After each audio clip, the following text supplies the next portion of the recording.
Hey there, welcome to the Thriving in Wellness podcast with Haley and Caitlin. This podcast is for women who are tired of just surviving and ready to truly thrive. It's time to reclaim your health and build trust in your body. Join us as we myth-bust nutrition topics, tackle your mindset, and dive into the nerdy side of women's health. Just a reminder that this is meant for educational purposes only and is not meant to be used for medical diagnosis or treatment. Now let's jump in. Hello, and welcome back to the Thriving in Wellness podcast. Today, we are going to be talking all about thyroid health. And because the season is so focused on getting in tune with your body and just kind of learning about what is my body telling me and what does that then mean? We're really going to focus on what are some of the signs and symptoms of maybe a sluggish thyroid. Because oftentimes your thyroid may not be working optimally. It's a little sluggish where it's not maybe to the extreme of, having hypothyroidism. And so you may be noticing some of these symptoms, and it may be one of those things where you go to your doctor and they're like, hey, your labs are fine.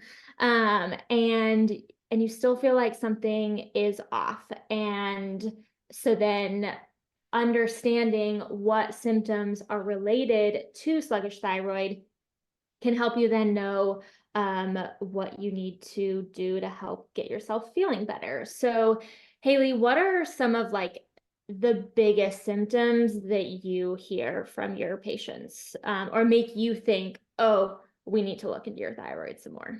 Yeah, I think the most often thing that people think of and blame their thyroid for is like weight gain or inability to lose weight, weight loss resistance, things along that line. I would say the next most common thing I hear is probably low energy levels, which 100% those can definitely be associated with suboptimal thyroid, hypothyroid, sluggish thyroid, all of that. And we'll be talking about today too, kind of what to look out for if you are feeling some of these symptoms, what you can do. But I think other things, like there's so many other symptoms that I've seen, I've read about that can definitely be associated. So some less common things, I would say dry skin. That's a big one. Dry, thinning hair, brittle nails, fertility issues. That's a big one. Oh, for sure. Yeah. I see lots of issues with that. Fertility, people who are, having miscarriages, struggling with pregnancy, and then same thing with having a low milk supply, kind of on that end as well. Yeah, exactly. Feeling cold all the time, that's a huge one too, because your thyroid, we talked about temperature in past episodes, like your thyroid is the conductor of your metabolism, right? And so if that's slowing down, that temperature is going to be decreased as well. So if you're feeling cold all the time, or now we're shifting kind of into those warmer months, if you're the kind of person that's just really sensitive to the air conditioning, that could be something. Mood issues, so depression, mood changes. We already talked about low energy, but those can often go hand in hand. Sleep issues, waking up a lot in the middle of the night. This is something I think is unfortunately often overlooked in doctors' offices or even with clients too, is elevated cholesterol levels. A lot of times people are told your cholesterol is high, we need to put you on a statin, or your cholesterol's high, you need to cut this out, right? But so often it's associated with something else going on. So like everything, we always want to ask why, right? So, okay, cholesterol's elevated, but why? Is it because I'm eating like crap and because my cholesterol levels are elevated? Or is it because I'm actually eating really well, but something's going on with my thyroid? So that can be a sign that we need to look deeper. And then we already talked about fertility stuff, but other cycle issues as well.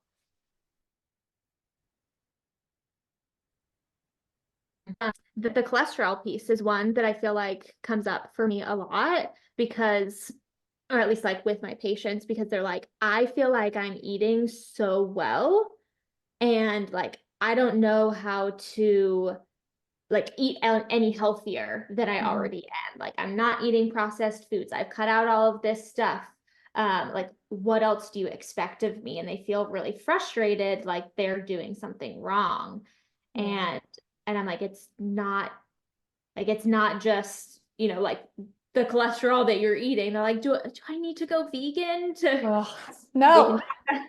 go back to the vegan episode too. Hear what we really think about that. Yes. And so yeah, that's one where I'm like, there are so many other reasons why your cholesterol might be elevated, and we need to dig a little bit deeper and figure out why. Yeah, and obviously this is not an episode about cholesterol, but just to add a little bit more onto that, as with almost all lab testing that I see done, most of the time, it's very surface level. And so the same thing goes for cholesterol. Sure, at one point, like the normal lipid panel that is total cholesterol, triglycerides, HDL, LDL, like the typical things, that was all we had. But now there's a lot more research to show the type of cholesterols, the type of LDL, like the size, the particle number, all that actually plays a much bigger part in risk of heart disease or risk of heart attack than just the cholesterol, like the total cholesterol numbers. So I'd encourage you to dig deeper there too, if that's something, a specific symptom you are struggling with. Yep. Another one is constipation, Ooh, which yes. we both love talking about poop, but but yeah, like with hypothyroidism, everything is slowing down. And so, you know, The your bowel poop, movements are slowed, yeah. yep, that's slowing down too. And I don't think that's a common connection that people make. They think, well, I'm not pooping well, and so something's wrong with my gut. And it may actually be related to your thyroid. Yeah, I mean, it could, if not addressed, it could actually lead to some more gut issues, unfortunately, if things are like not moving. Things are sitting in there, allowing things to get fermented, and it could be buildup of bacteria and everything. But yeah, definitely something to consider there. Even on the flip side, we're not talking about hyperthyroidism today, but if you are having diarrhea and loose stools and things just be going through you constantly, that's something to think about on the flip side as well. Yep. And same thing with like the it's like a lot of the opposites of what we're talking about, of like feeling like really hot and warm, and a difficulty keeping weight on. Yeah. For this episode, we're definitely more focused on the hypothyroid, the slowed thyroid side of things, because that's what we see most often. So I've touched on lab testing a little bit in relation to cholesterol, but let's talk about lab testing in relation to thyroid, and what do you normally see? So typically I will see, I would say more often here, I see doctors run a TSH. So that's your thyroid stimulating hormone. So that's the one that's saying like, hey, I need more thyroid hormone. That one. And then I usually do see free T4 That's good. run here as well. Yes. I'm always impressed, like, oh, look at you. But that's still our inactive thyroid hormone. So that's most of the time, but I mean, pretty commonly it's still just the TSH. It is very, very rare for someone to bring me a full thyroid lab panel. And I don't think it's ever that the doctor has ordered it just like from the get-go. It's I mean, I'm super thankful for it, but patients are feeling more empowered and having more understanding about thyroid health. And they will say, I really want a full panel done. And sometimes it's them like specifically saying, I need you to also run a free T3, which is our active form of thyroid, reverse T3, and then those thyroid antibodies to see if there is an autoimmune condition at play. Like, since we're primarily talking about hypothyroidism, is there any Hashimoto's going on? Yeah, I would say most often I'm just seeing a TSH. Often I will see sometimes a total T4. The only time I'm really seeing a full panel if I'm not ordering it would be if they're coming from like a naturopath or they've been working with a functional medicine practitioner. And it's not that those are useless. I mean, those can give you some definite, like some good information. The TSH and the T4 tell us a lot about what's going on, but I think a lot of people are surprised that TSH actually isn't a thyroid hormone, right? Our pituitary produces that, and that's how our brain communicates with our thyroid. And Right. so there's several checkpoints along this cycle with our thyroid, this feedback loop, that there could be something going on. So if we just get the TSH and we see that that's high, so this is where it gets a little bit tricky. We're not going into the details of this today, but high TSH actually means low thyroid hormone because it's trying to send more signal to the thyroid to say, hey, step it up. You got to make some more hormone here. So if we're seeing that the TSH is elevated, that's a good sign that there's something else going on downstream. However, if we're seeing that TSH is actually fine, but you're still having all these symptoms, that doesn't mean everything's fine. I mean, it could be fine, right? There could be something like else going on, but I don't want you to just say, okay, everything's fine with my thyroid if the TSH is fine and you're having all these symptoms. I really want to put that out there, right? If you're experiencing all these symptoms, trying to find something deeper, I highly recommend considering getting that full test because that'll give you a full picture of what else is going on. And then you're seeing all those checkpoints to figure out, okay, am I producing enough hormone? Check. Or am I actually converting that hormone? Because we, like you said, we have to convert from the inactive, that T4 to the active T3. And then the next step too is that active hormone actually getting into the cell? Mm-hmm. Yeah. So I often hear, my brain is like going in multiple directions. So I want to come back to the, is it actually getting in the cell? So I will come Yes. back, but sometimes I feel like we bash on doctors a little bit, and I don't want it to like completely come across that way. Yeah. So what I hear from doctors, and sometimes it's from patients kind of relaying what their doctor had said, but doctors will say things like, well, I will run a full panel if there's something wrong with the TSH. Mm-hmm. And so I typically communicate to my patients, like, because they're working in a pharmaceutical model, Mm-hmm. if the TSH is so high that it's saying, okay, I can diagnose you with hypothyroidism, then they'll give you a medication and that should help alleviate your symptoms. And like you actually have hypothyroidism and you need that medication. Whereas what we're looking at is, are any of these numbers slightly off?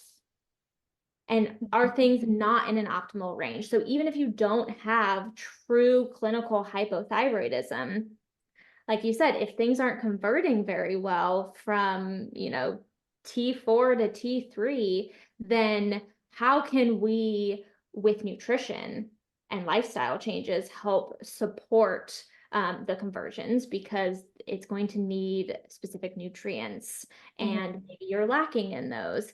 And I think that's where people feel they're like frustrated with their doctor because they're not wanting to order more. And it's like, well, because pretty much what they're going to do, if the number is high, they're going to give a medication.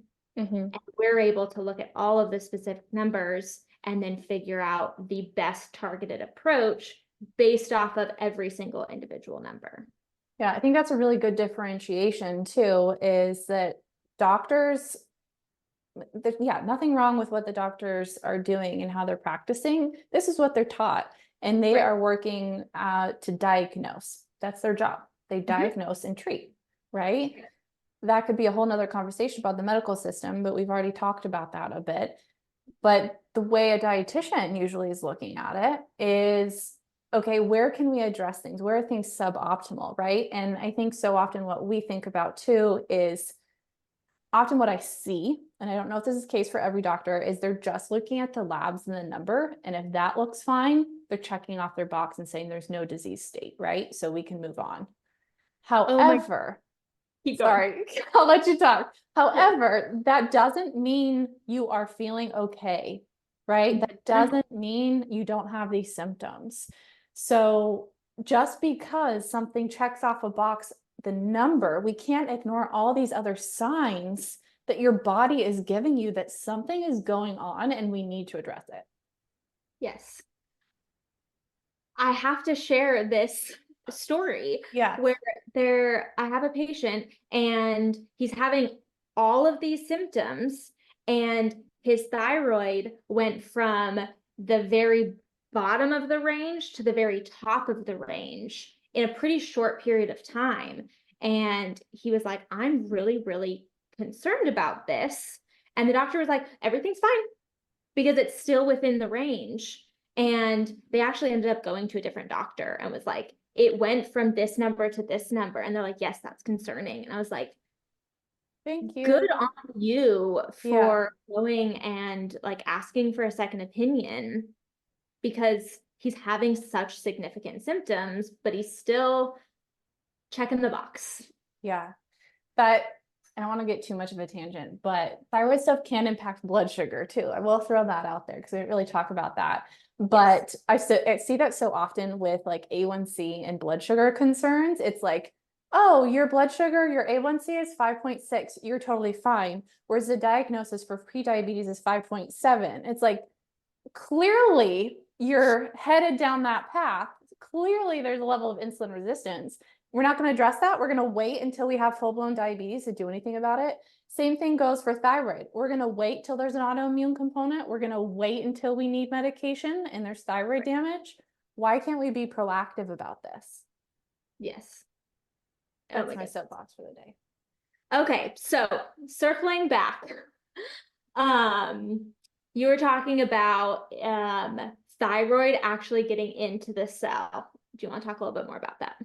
Yeah. So often we are checking, like we're checking the thyroid labs within the blood, right? And there's no great way to actually see.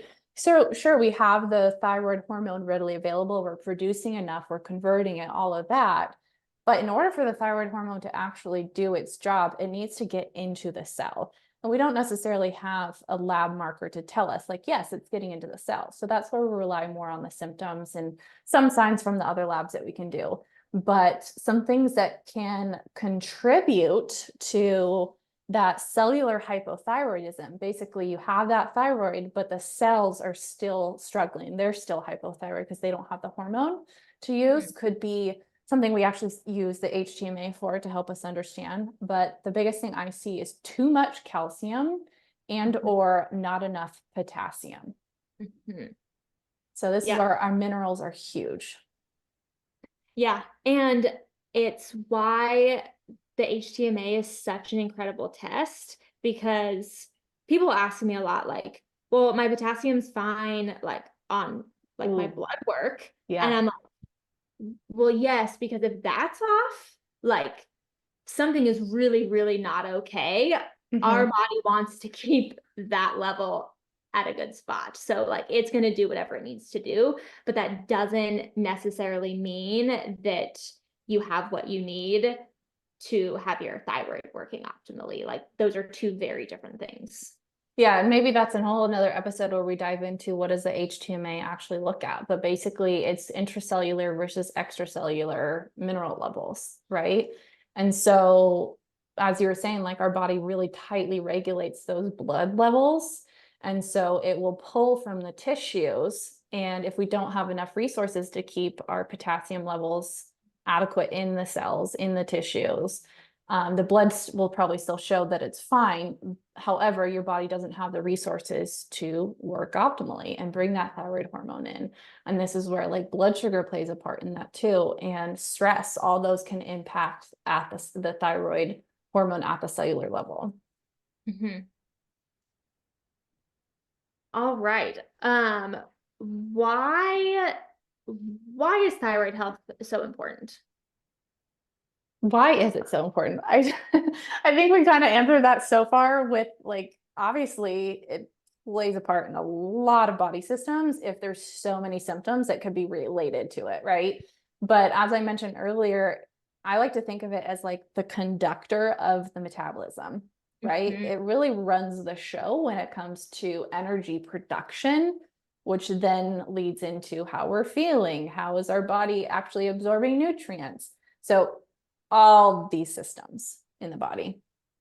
Yeah, and we've talked about, when we talked about like sex hormones, how Mm-hmm. that's kind of like, top of the pyramid, and thyroid health is definitely lower on the pyramid of importance when it comes to our different hormones, because it can affect so many other things. Yeah, and when we say lower, meaning it's more important, like we Yes. need to address it first, because going back to one of the things we talked about is how it can impact fertility. It Mhm. can also impact, like during pregnancy, baby's health. I'm pretty sure that low thyroid is connected to a lower IQ too during pregnancy. So it's really important to make sure your thyroid's optimal once you do get pregnant, if that's something on your radar. So thyroid health clearly matters for a lot of things when it comes to all these other hormones that we're thinking of when you usually think hormones, right? Estrogen, all the things like that. So it clearly is important, but there's some other things I want to talk about in relation to medication. So like, because we talked about if your TSH is high, like all they're going to do is usually put you on a medication, but there's many cases where that it does happen. Like you're diagnosed with hypothyroid, put on Synthroid, levothyroxine. That's probably the most common one I see. And your hopes are high. You're like, I'm ready to feel better. And maybe you do, right? And that it works great for you. Awesome. But so many people, they either feel great for a minute and then back right to where they were, or it really does nothing for them and they feel like nothing's changing. So what's going on there when that happens? Yes, there's a couple things that could be going on. Like Synthroid is it's actually T4, so it's still the inactive form of Mm-hmm. your thyroid hormone. So if you're having a hard time converting T4 into T3, that most active form, then it may not be improving your symptoms, because you may have enough T4 in the first place. Mm-hmm. So then you're just giving your body more T4, and but it's that conversion issue. Um so so that's one thing that could be happening. The other piece is that the cellular.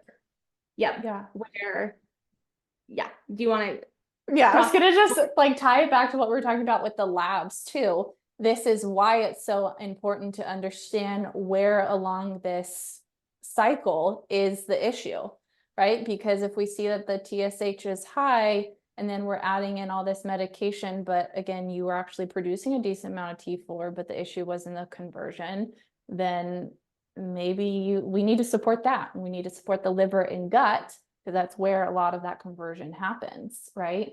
So in our practice, like it always comes back to why, like what is going on, where is the issue, so we can address that versus just putting this Band-Aid on it. Yep. Yeah.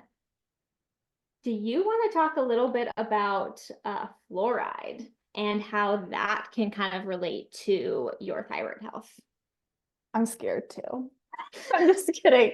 No, this is something I actually work on with my clients a fair amount now. So we are exposed to a lot of fluoride and bromide, the fluoride in whether water, toothpaste, and bromide in a lot of our products. It's in a lot of like the flame retardants and flame resistant materials in our house, right? So we're exposed to a lot of these, and I think it's unrealistic to think like we can avoid these altogether, but there's definitely steps we can take to limit some of these. And the reason why this is an issue is because these compete with iodine at the receptor site, and iodine is a crucial nutrient for thyroid health. And not only do we have a higher intake of or exposure to the fluoride and the bromide, but most people aren't getting any iodine in their diet either. And so what can happen is that little iodine that we might have isn't actually able to like go to the receptors and because of that fluoride and bromide kind of like taking over. So I do actually run an iodine test on some of my clients when I think it's necessary. I don't do it with everyone, but I've seen it have some pretty incredible results for me personally, as well as some of my clients who have struggled with like endometriosis and thyroid issues.